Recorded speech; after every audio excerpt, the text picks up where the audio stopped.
It's hot again today. Is it almost 1 p.m. already? My meeting ran long. What should I do for lunch? I glanced up at the building in front of me. This luxury hotel. I remember having a meeting here with a client in the coffee lounge and was surprised that a cup of coffee cost $12. My name is Steven. After graduating from high school, I started working for a construction equipment rental company, and I've been in sales for 10 years now. I live with my younger sister, who is 7 years younger than me, and our mom. Our dad passed away from an illness shortly after my sister was born. Our family, being a single-parent household, wasn't exactly well off. My mom, who had been a stay-at-home mom, started working as a cashier at a supermarket. Given our situation, by the time I got to middle school, I felt the urge to get a job as soon as possible to help out my mom. When I said I wanted to start working instead of continuing my studies, my mom told me, "I've always hoped you and Jessica would at least finish high school. I've been saving up for your education since you were born, so please, graduate high school." I took her up on that offer. Lost in these memories, I found myself standing at the entrance of that luxury hotel when suddenly the automatic door burst open, and a woman in a dress nearly collided with me. Right next to us were some steps. I instinctively grabbed her hand and pulled her toward me. She managed not to fall down the steps, but one of her heels went tumbling down. "Oh, I'm sorry. Please, put your foot here." I pulled out a plastic sheet from my bag and placed it at her feet. "I'll get your heel right away," I said, heading down the steps to retrieve the fallen heel. When I came back up, the woman in the dress deeply bowed and said, "I'm so sorry. Really, I apologize." She was an elegant and beautiful woman, the light pink dress suiting her perfectly. "Oh, it's okay. Are you all right?" I grabbed your arm quite forcefully. "Did it hurt? Is there a bruise?" She gently rolled up her sleeve to show. "Oh, I knew it. It's turned red. I'm sorry. I pulled you too hard." "It's not a big deal. Please don't worry about it. It was my fault for rushing out like that," she said, bowing deeply again. "Excuse me. Just give me a moment." I moved a few meters away and made a call to my office. The CEO answered the phone immediately, so I quickly explained the situation. "Good afternoon. It's Steven. I had a little accident and accidentally bumped into someone, causing them to get injured." "Oh, Steven, is the other person okay?" "Yes. I'm planning to take them to the hospital now. Would it be okay if I return to the office a bit later?" "All right, please do that. Let me know the outcome." "Understood." With the CEO's approval, I went back to her. "I apologize for the wait. Just to be safe, let's head to the hospital. I'll come with you." "There's no need for a hospital. I'm fine. Please don't worry about it. If it swells up, it'll be a problem. Let's go." With that, the woman in the dress seemed quite embarrassed, but we both hopped into a cab and headed to the hospital. After the orthopedic examination, the doctor explained the situation carefully. The diagnosis was that there were no bone issues, just some internal bleeding. Afterwards, while waiting to pay, we sat down and chatted. "You know, I just learned for the first time, warming up a bruise after about the 4th day helps it heal faster." "I just learned that too." Seeing her smile made my heart skip a beat. "Oh, I forgot to introduce myself earlier. My name is Steven." "I am Catherine, right? Earlier, the nurse called you Catherine." Right after that, both of our stomachs growled at the same time. "Oh my, how embarrassing," she said with a flushed face. "It's getting late, isn't it?" We laughed, and when we checked the time, it was past 3 p.m. I told her I'd report to the office and then have lunch before returning. I invited Catherine out for lunch. After reintroducing ourselves, she began to share her story. Catherine is a 21-year-old college student. Turns out, her father is the CEO of the big company, Johnson Enterprises. She was certainly beautiful in her dress. and the term of president's daughter was apt. She was told there was a tea party at that hotel, but when she arrived, there was an unfamiliar man there, apparently set up for a blind date. I was surprised to hear that Catherine, still a student, was tricked by her parents into attending a blind date. Catherine, a blind date while you're still in college. Why would they do that? Well, my dad wanted a son to take over the business, but since I'm a girl, I can't be the next CEO, so he wants me to marry someone suitable to be the next CEO. Wait, marry someone to be the next CEO? When I rolled my eyes at the story, which seemed impossible to the average person like me, she continued her story with a downcast look on her face.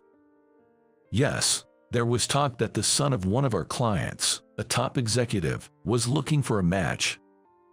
It was surprising that, in this day and age, there were parents who would suggest a marriage without their child's consent. So you had an arranged date? Yes. After our parents exchanged pleasantries and brief introductions, they left, and after dinner, he suddenly mentioned he had booked a room upstairs in the hotel. I felt he was trying to take me there. What? That's outrageous. Yes, I was scared and ran away. When I hastily went outside, I bumped into you. I'm really sorry. Well, that's just rude and terrible. You must have had a tough time. Her face turned into a mix of worry and sadness. You know, I have a younger sister, about 7 years younger. If I ever told her to go on an arranged date, she'd probably slap me and tell me to get real. Hearing that, she burst into laughter. What a radiant smile she has. I felt my heart race again. Later, we exchanged contact information and parted ways. When I got home, I told my sister, Jessica, about the day's events. What? Seriously? An arranged date without even asking her? Who does that nowadays? That's unbelievable. Totally unacceptable, she said, clearly upset as if it had happened to her. The next day, I received an email saying she had been severely scolded by her parents upon her return home. After that incident, I heard that Catherine got a pretty serious talking to when she got home. Why? She didn't do anything wrong. It's absurd she got scolded. Maybe we should talk to her parents. That's just wrong. I'd like to chat with her. Maybe, it might be nosy, but perhaps we should give her some advice. Maybe it's fate that we met. While pondering this, I received a message from her, wanting to thank me. The following weekend, when she invited me for a meal and I told her it was Jessica's birthday and we were planning a big get-together at my place, she asked, would it be alright if I stopped by? So, I decided to invite Catherine over to my house.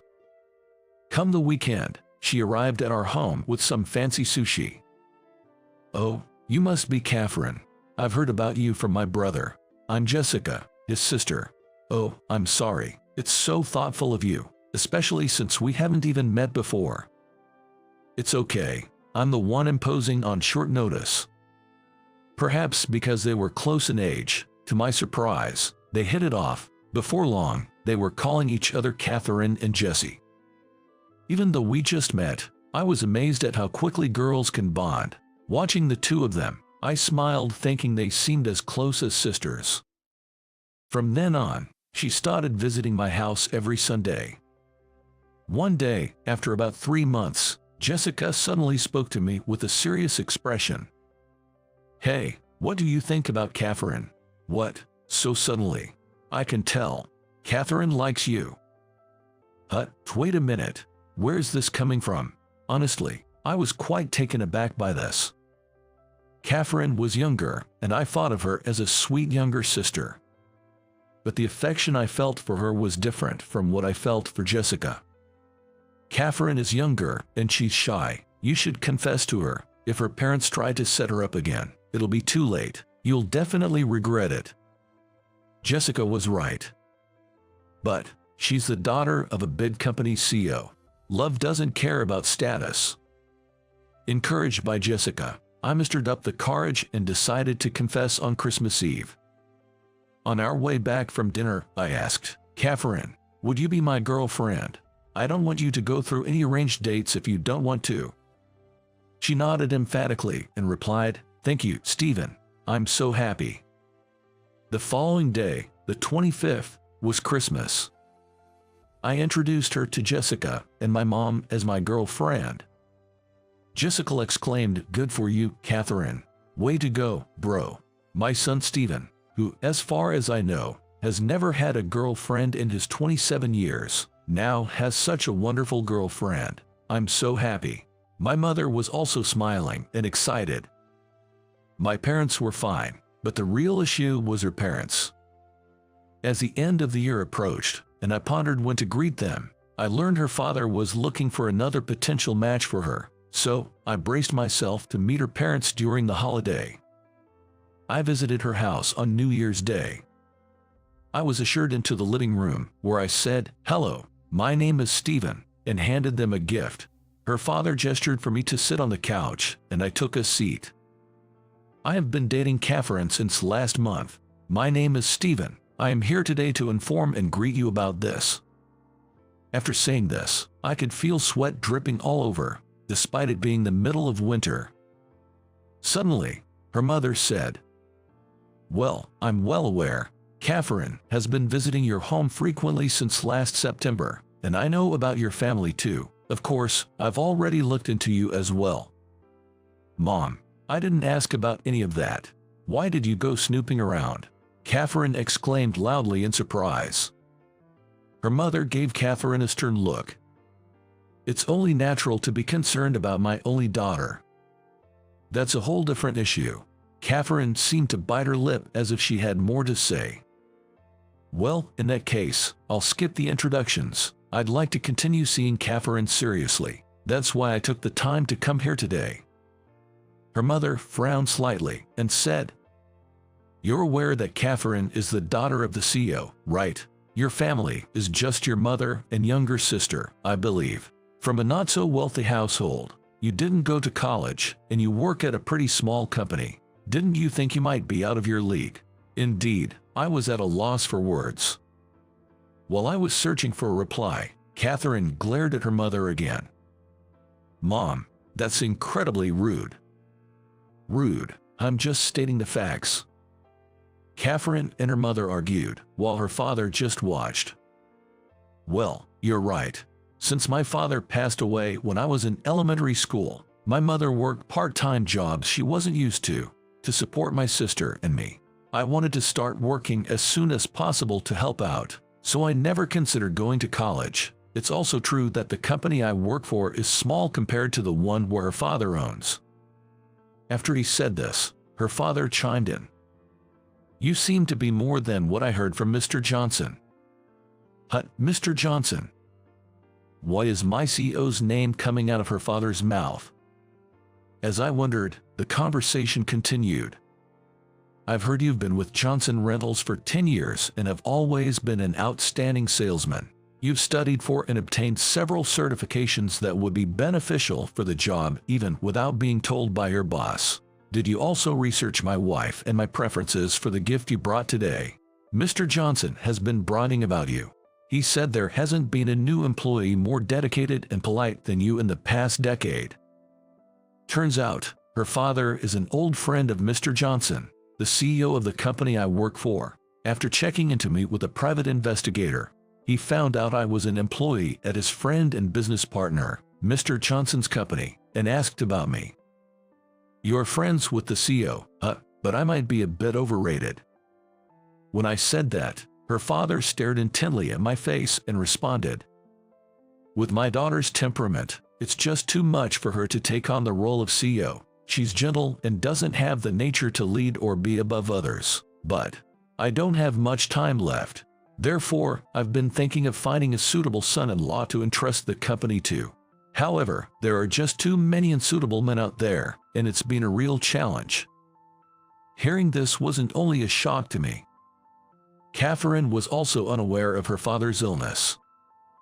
"Dad, is it a serious illness?" "It seems to be a brain tumor. It's in a tricky location. They say if it's short, maybe a year. If long, just a few years." "Oh no." As she spoke, tears welled up in her eyes. "So, Steven, if marriage is an option, would you consider working for me? But if you can't see yourself getting married, I'm sorry, but I'd like you to break it off with her."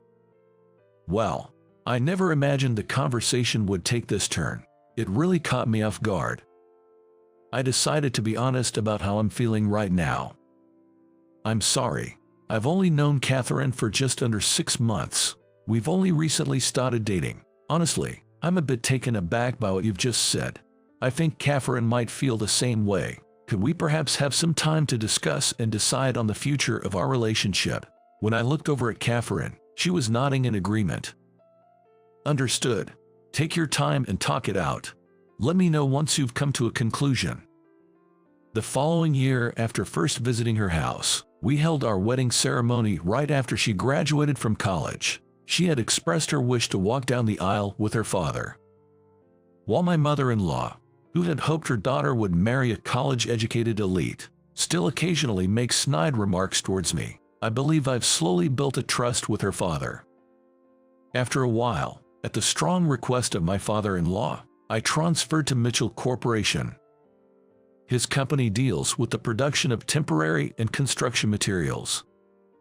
Having had prior knowledge about the products, I am currently being trained by the CEO's secretary, Karen, to learn the ropes of the secretary job.